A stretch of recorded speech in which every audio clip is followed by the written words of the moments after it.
मंच पर विराजमान हमारे सभी साथी,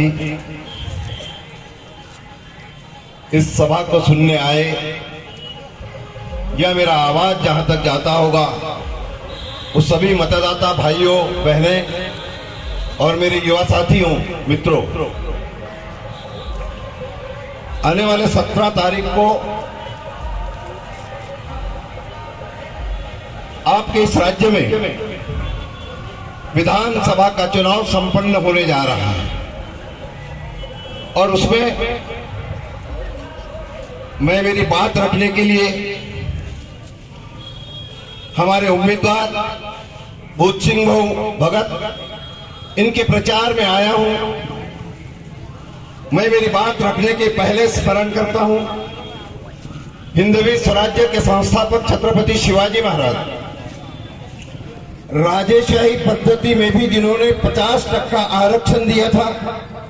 वह राजर्षि शाहू महाराज, इस देश के किसान और मजदूरों के लिए अपनी कलम और पूरा जीवन जिन्होंने अर्पित कर दिया, वह महात्मा ज्योतिबा फुले, सावित्रीबाई फुले,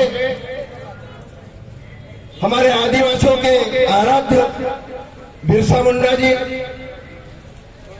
आज भारत में खाली तमिलनाडु एक ऐसा राज्य है जहां पर 70% आरक्षण है। उस आरक्षण के जनक रामास्वामी पेरियार जी, यादी तो हमारे ओबीसीओं की बहुत लंबी है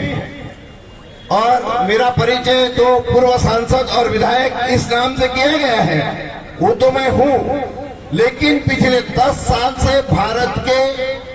ओबीसी, एससी और एसटी इन तीनों समुदाय को लेकर मैं कार्यरत हूं, जिसका अखिल भारतीय ओबीसी बहुजन महासंघ जो है और उसका मैं राष्ट्रीय अध्यक्ष करके भी कार्य कर रहा हूं।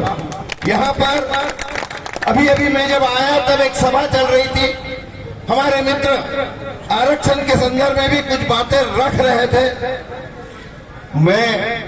बहुत लंबा इसलिए नहीं जाना चाहूंगा क्योंकि अभी समय भी कम है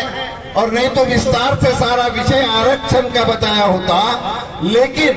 मैं आप लोगों को ये बता देना चाहूंगा कि भी ओबीसी इस शब्द की उत्पत्ति कैसे हुई। 1918 में जब अंग्रेज यहाँ पर शासन कर रहे थे, उस समय में उन लोगों ने पूरे भारत में यहाँ का आम आदमी, जिसको हम मूल निवासी कहते हैं, तो ये मूल निवासी की परिस्थितियों का आकलन करने के लिए उन्होंने सर्वे किया और उस सर्वे के भीतर में इस देश का जो बहुजन समाज है, जिसमें तेली भाली गोली मोड़ी पोड़ी गोवारी से लेके तो ये सारे जो समुदाय पवार से लेके तो इन सारे लोगों को उन्होंने ओबीसी के लॉन्ग फॉर्म में जोड़ा और ओबीसी का ओरिजिनल लॉन्ग फॉर्म अगर कोई पूछे तो उन्होंने 1918 में लिख के रखा है अंग्रेजों ने। ओबीसी का लॉन्ग फॉर्म ओरिजिनल भारतीय कम्युनिटी, यानी इस देश का मूल निवासी ये ओबीसी है, इस देश का मूल निवासी शेड्यूल कास्ट है, इस देश का मूल निवासी ये आदिवासी है। ये मतलब बाकी के जो है ना, ये बाहर से आए हुए लोग हैं। ये 15% लोग हम पे राज इसलिए करते हैं कि हम ये 85% लोग हैं, ये अपने ही आपस में लड़ाई करते हैं। क्योंकि जैसे अभी आपने सुना, खुद को ओबीसी कहते हैं और ओबीसी के खिलाफ ही ये लोग मतदान कराते हैं और डिवीजन ऑफ वोट ये तो भारतीय जनता पार्टी को चाहिए और ये डिवीजन ऑफ वोट के कारण वो लोग जीतते हैं, नहीं तो इनके औकात इस देश में राज करने की है, ये मैं बिल्कुल भी नहीं मानता हूँ। ये कहते हैं कांग्रेस ने इतने साल में क्या किया, मैं 1 मिनट के लिए मान के चलता हूं कि भैया कांग्रेस ने कुछ नहीं किया, लेकिन तुम 14 से इस देश के सिंहासन पे आके इस देश का एक एक इंस्टीट्यूशन बेच रहे हो, तो ये किसके तुम्हारे बाप ने बनाया? ये सारे इंस्टीट्यूशन तो इस देश के कांग्रेस ने बनाया है। हो सकता है कोई छोटी मोटी गलती हुई भी होगी, लेकिन आज जब मैं ओबीसी के सारे विषय रखकर, माननीय राहुल जी, इनके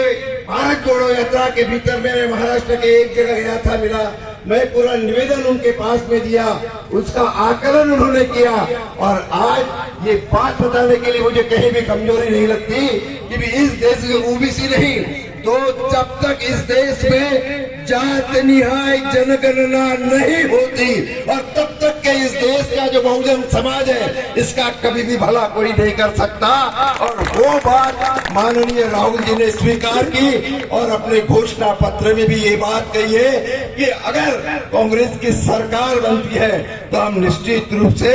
जातिगत जनगणना कराएंगे। और ये छोटी बात नहीं है मित्रों, ये बहुत बड़ी बात है। ये खाली मध्य प्रदेश के लिए नहीं, तो ये सारे देश के लिए एक चुनौती है। और इसलिए इन बातों से भी हमको विचार करना पड़ेगा। आज यहाँ पर आरक्षी बात अगर आती होगी तो मैं इलेक्शन कमीशन, अपना जो ट्राइबल कमीशन है, और ये देश के ट्राइबल कमीशन में आरक्षण की बातें होती है। और इसीलिए आज यहाँ पर तो लगभग मतलब बड़ी तादाद में हमारा गोवारी समाज है, इतने वर्षों से लड़ रहा है, उसके बावजूद भी आज उनके साथ में जो अन्याय होता है, आज यहाँ पर हमारा कोहड़ी समाज है, कोहड़ी समाज को भी आरक्षण में लाने के लिए मैं उस मतलब ट्राइबल कमीशन में 2 बार पेशी पे गया हूँ। और खुशहाल बोपते ये नाम, ये आरक्षण के संदर्भ में आप सब लोगों को मालूम होगा, मैं रात और दिन ये तो 10 साल में ये ओबीसीओ को आरक्षण के लड़ाई के लिए हमने लड़ा है। और मैंने तो ये भी कह दिया कि अब तो मैं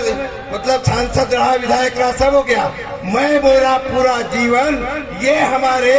ओबीसी और एससी एसटी के संवैधानिक अधिकारों के लड़ाई के लिए है। और ये मैं पूरे समाज को बताना चाहता हूँ। और इसीलिए आज हमारे चाहे ओबीसी भाई होंगे, गोवारी समाज होगा, आज कोहड़ी समाज होगा, तो इन सब लोगों के लिए आज मुझे ऐसा लगता है, बीच में कभी तो भी कमलनाथ जी की भी माननीय सभा यहाँ हुई थी और उन्होंने भी जो बात कही है उसके प्रतिपूर्ति और पुष्टि करने के लिए खुशहाल बोपते आपके साथ रहेगा, चाहे मेरा पड़ोस का राज्य महाराष्ट्र होगा, लेकिन मैं यहाँ पर आके निश्चित रूप से इन आपके लड़ाई में, क्योंकि मेरा कार्यक्षेत्र तो पूरा भारत है, मैं अखिल भारतीय ओबीसी बहुजन महासंघ का अध्यक्ष हूँ, मैं खाली महाराष्ट्र का नहीं हूँ। और इसके कारण पिछले टाइम भी मैंने छत्तीसगढ़ का भी काफी दौरा किया, यहाँ पर भी कुछ सभाएं हुई थी। और ये सारी लड़ाई जो है देश की, तो ये हम लोगों को करना है। मैं एक बात और बता देना चाहता हूँ कि